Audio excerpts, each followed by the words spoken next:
we're going to live here with my parents. What? What are you talking about? Struggling to suppress a voice that seemed about to tremble. I couldn't bear the thought of the house I bought to live with. My grandparents being taken away by such in-laws. Just as I was about to retort, the intercom rang. They're here. Tom, elated, heads to the entrance. And the ones he brought with him were the notorious in-laws. Why are you two here? Well, you heard from Tom, didn't you? My mother-in-law, Jane, said with a sneering smile. If you oppose us, it's divorce. Hearing those words, my head went completely blank with rage. I'll be damned if I sacrifice myself for such people. Then I'm leaving. Declaring so, I looked at my daughter. Then, Abby firmly grasped my hand. To protect her, I clasped her hand in return. And together, we headed to my parents' house. 2 weeks later, my phone was bombarded with relentless calls from Tom. I picked up the phone, thinking it had finally come. Help me. The calls from the bank won't stop. I am Wendy Brown, a 32-year-old remote worker. My parents passed away in a car accident when I was still young. You have us, your grandpa and grandma. Since then, I was raised by my grandparents. They always cared for me, sometimes strictly, sometimes kindly enveloping me with love. I adore my grandparents, they are my pride. Wendy, have you thought about your future? Yeah. I thought maybe working right after high school could be an option. I didn't want to be a burden on them, so initially, I planned to work right after high school. Don't be silly. You have dreams, don't you? Chase your dreams.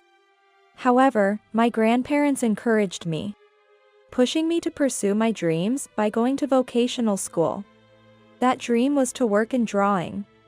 I loved drawing from a young age and wanted a job related to it. And I chose to be an illustrator. Drawing every day, I became fairly well known and made a decent living. Living my dream, I had a husband named Tom. Wendy, you're so cute. I think I fell in love with you at first sight. He was a so-called elite corporate employee, whom I met at a mixer hosted by a mutual friend. After a fierce pursuit from him, we got married. We have a lovely daughter, and I have built a happy family. I work from home on a regular basis. Perhaps understanding my work despite her young age, Abby always played quietly in a different room. Oh no. I forgot about the laundry. I folded it for you. What? Oh, you did. Thank you. Not only that, she would fold the laundry, clean within her capacity, and help me out. Her hobby is handicrafts. She learned various crafts from my grandmother, and sometimes creates things that make you wonder if a child really made them. Mom, it's been cold recently. So I learned how to knit from my great-grandma and made a lap blanket. Thank you, Abby. You're such a good girl. I'll use it when I work. Abby, showing her creations with a smile, is my solace. On the other hand, Tom's hobby is going out drinking. Sometimes he comes home in the morning. If only he would contact me, but Tom generally doesn't. I told you to contact me when you'll be late. Stop nagging. It's fine. Abby is waiting for you. Tom coming home late is not really the issue. If it were just me, I could wait no matter how late. And I could adjust my work so it doesn't interfere. I also respect the feeling of wanting to forget work stress with alcohol. However, dinner is something we should eat together. Abby waiting while her stomach growls is just too pitiful. For a housewife, you sure complain a lot to your husband. That's because I'm an illustrator, not a housewife, as I've been telling you. Tom doesn't understand my job. Even though I earn more than him, there's no way you can make money from drawing. Such is his outdated mindset. He doesn't listen to anything I say. He's convinced I'm just a housewife. Mom is working, you know. I love Mom's paintings. Tom fell silent for a moment after Abby, rubbing her sleepy eyes, spoke to him. Tom adores Abby. Honestly, if he cares that much, he should come home earlier. I love Dad, too. That's why I want us to eat together. Sorry. Tom apologized in a soft voice. When I suggested that he at least call, he firmly replied, "Understood." I hope this changes things. As I thought that, Abby took Tom's used plate to the kitchen. Thank you, Abby. I'll take care of the rest. You should go to bed now. Okay. But really, thank you. Abby, you're such a kind and good girl. Abby smiled shyly as I praised her. I felt a surge of affection for her, stroked her head, and told her to go to bed once more. The next day, while I was working, the incessant ringing of the doorbell interrupted me. Not again. I sighed, reluctantly got up, and went to the door. The doorbell kept ringing, filling me with annoyance. Sorry for the wait. You're a bit late, aren't you? You're a stay-at-home wife, you should open the door quickly. It was Tom's mother, Jane, at the door. As soon as I opened the door, she barged in, complaining, and plunked herself down on the living room sofa. What brings you here today, Jane? I heard it from Tom. You, a wife, dared to complain to your husband. It seems Tom had quickly shared yesterday's events with her. I'm exasperated by Tom's swift action in such situations and by Jane's immediate intrusion. Though it should be obvious, my relationship with Jane is not good. To put it more accurately, she detests me for stealing her only son. Jane, too, is one of those who do not understand my job, lecturing me for living off Tom's earnings, which hinders both my work and household chores. At this rate, I won't meet my work deadlines. Looks like I'm in for an all-nighter. Just then, the doorbell rang again. Excuse me for a moment, Jane. Seeing an opportunity, I excused myself and headed to the door. Hello, Wendy. Oh, Peter. Standing there with a refreshing smile was Peter, Tom's childhood friend. They've been together from daycare through college and he often visits our home. I was surprised he came without notice this time, but then he handed me a paper bag. Sorry for the sudden visit. This is from my sister for you. His sister is a fan of my illustrations and occasionally brings me gifts like this. It must be something similar this time. By the way, he works at a police station. Ma'am. Long time no see. Oh, yes, Peter. It's been a while. You look well. It seems Jane appeared and made eye contact with him. She smiled awkwardly in response to his cheerful greeting. For Jane, who always pretends to be nice, the presence of Peter, a sharp and observant police officer, seemed inconvenient. Wanting to avoid any slip-ups, she hastily left. Actually, I saw Jane heading this way. So, just in case, I came.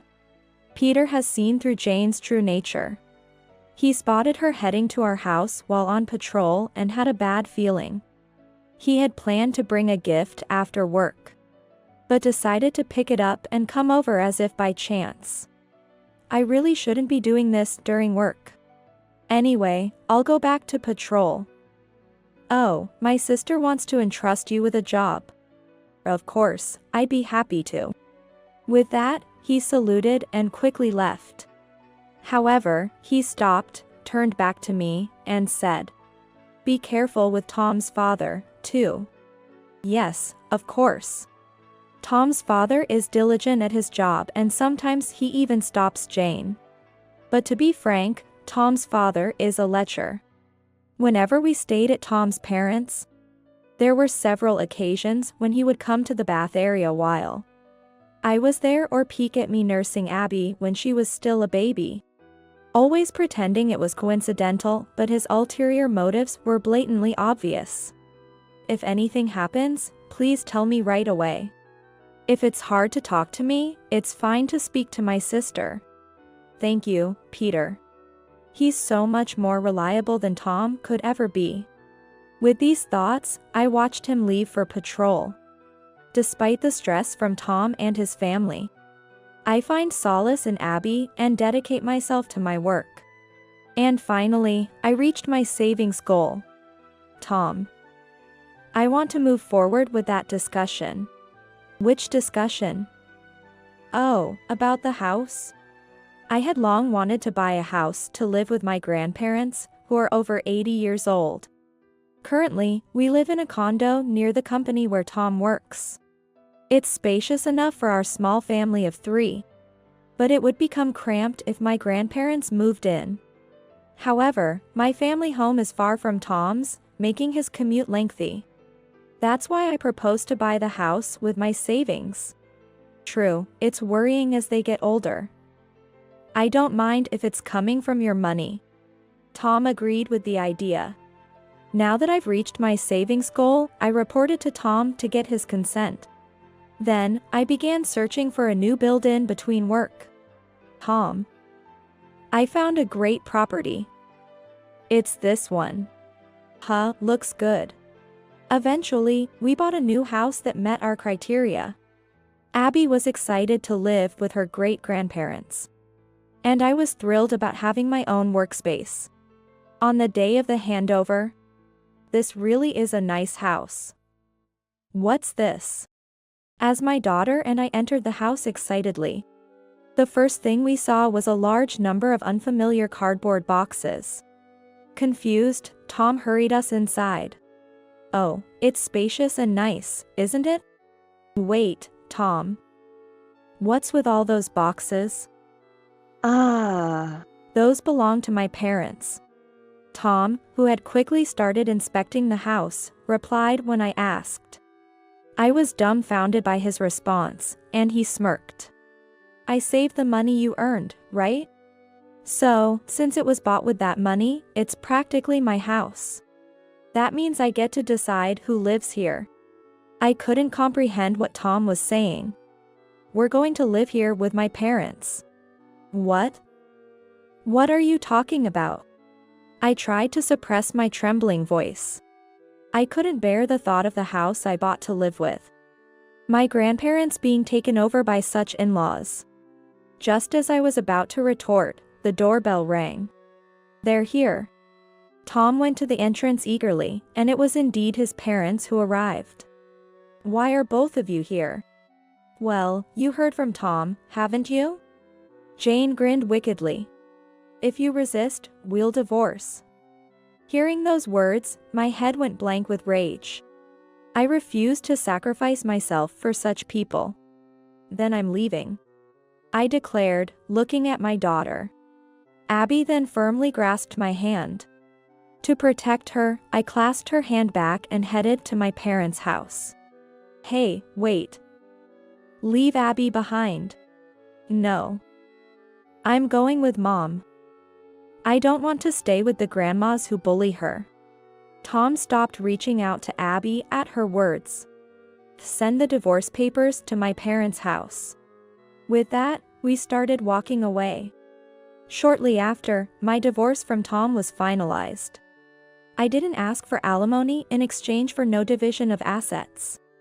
Therefore, the money from the new house purchase remained as funds for our future living. 2 weeks later, I received a frantic call from Tom. It finally arrived. I answered the phone.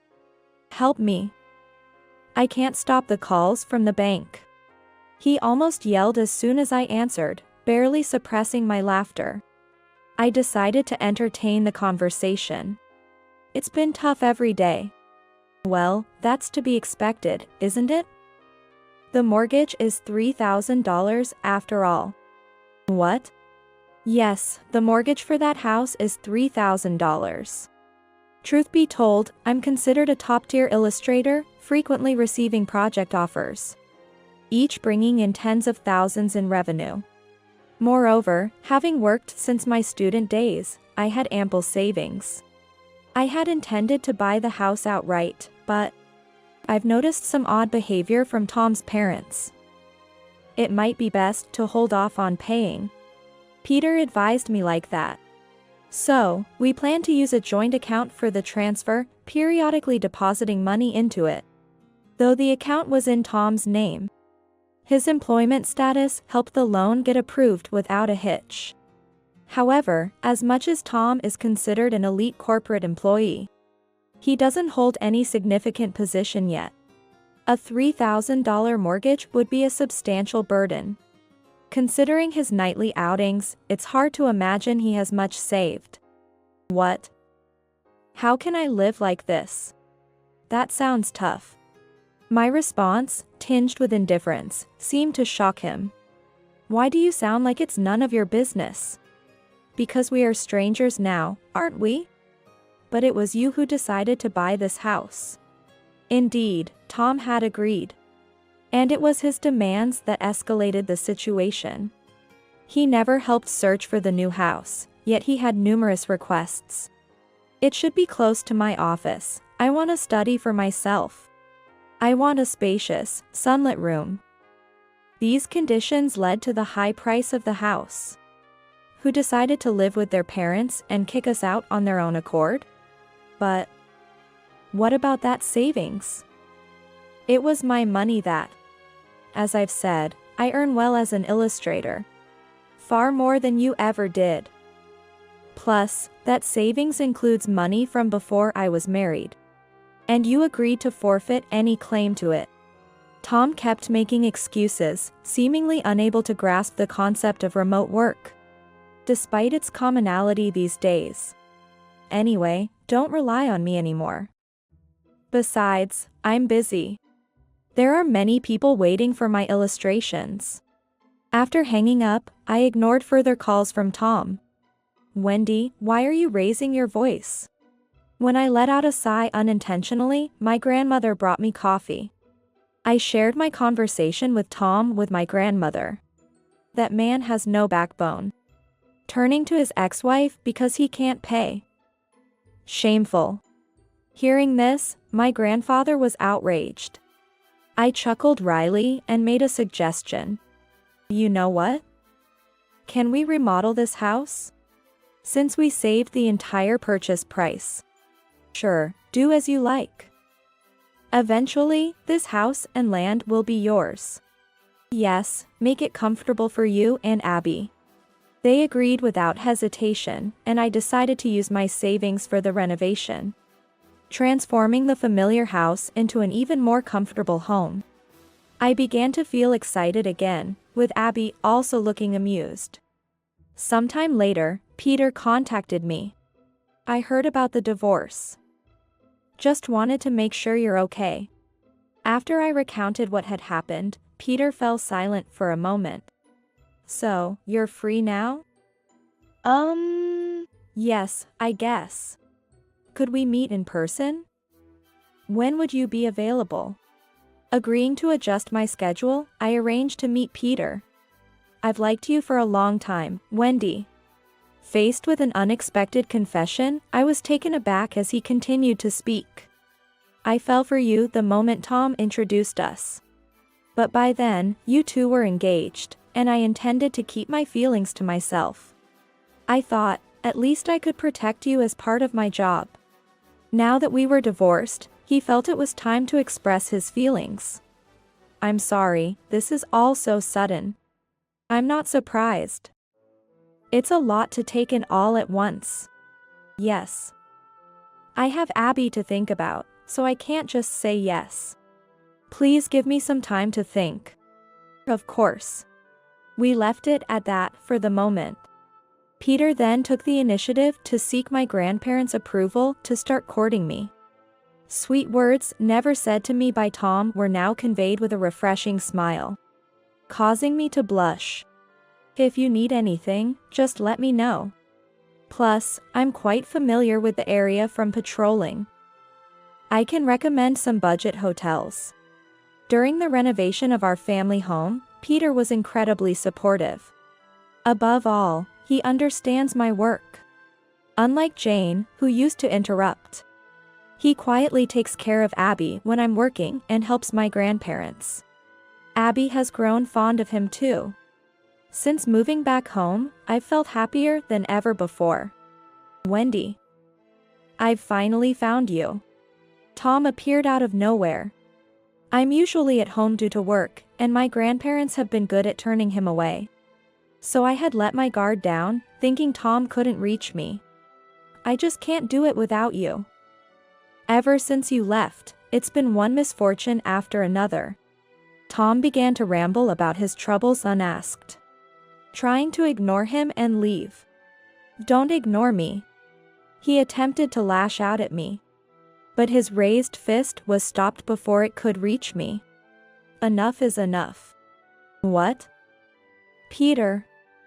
Why you? It was Peter who had grabbed Tom's arm. I was actually on my way to meet Peter when I ran into Tom. To think you'd raise a hand to a woman. I'm disappointed. Why are you even here, Peter?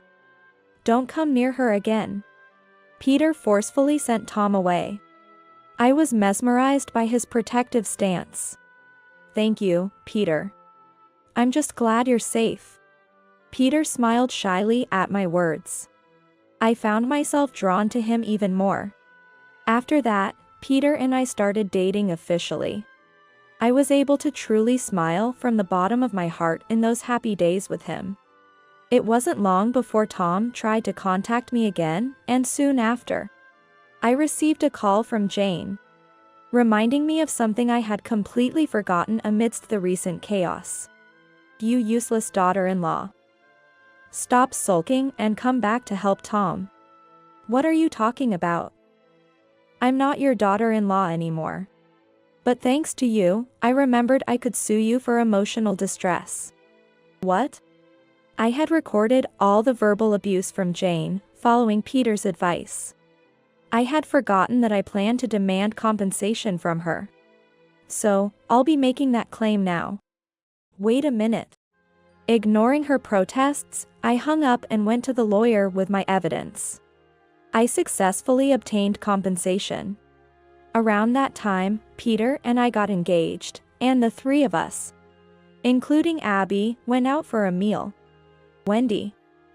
Abby. Our peaceful family time was once again interrupted by Tom. Holding Abby close, Peter stood in front of us, shielding us from Tom's confusion. She's engaged to me now. If you try anything, I won't forgive you. Peter, with Wendy? That can't be true, right? It's not a lie. I've chosen him, so there will never be a reconciliation between us. Tom was clearly shaken by our words. Then, Abby stepped towards Tom. Abby, you're on Daddy's side, right?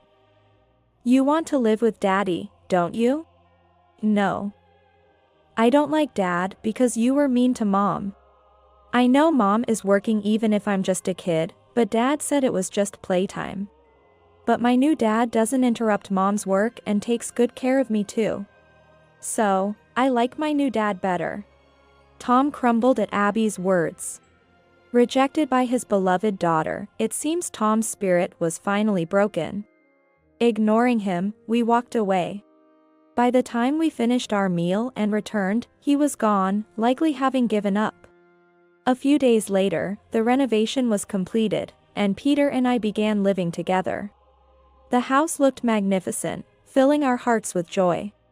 Seeing my grandparents and Abby smiling and laughing made me truly happy. Mom, I made a picture with beads. Can we hang it up? Yes, of course. Abby is really skillful. I'm too clumsy to make something like that. Abby beamed proudly at Peter's compliment, making us all smile. Meanwhile, Tom was reportedly facing a difficult time. After being rejected by me and Abby, Tom began making continuous mistakes at work. Eventually, he made an irreparable error and was fired, as my friend informed us. With Tom's dismissal, his already financially strained family burdened by the mortgage, found themselves in a dire situation. Despite everyone working, earning $3,000 wasn't easy. Their new house quickly turned into a cluttered mess, as Tom's sister revealed. He could have been promoted to manager if things had gone smoothly. What a pity. Well, a guy like Tom was bound to slip up and end up like this eventually. Hearing about his downfall, we discussed such matters. Soon after, Peter and I got married and found out we were expecting our second child. Mom, I want to make clothes for the baby. Making clothes might be a bit difficult for you, Abby. How about we make a bib together? Yes. Abby eagerly took up crafting. Peter watched her lovingly as she worked. I feel so happy. I'm glad to hear that. I, too, felt joy at this sight. We eagerly anticipated the day when one more person would join our happy scenes.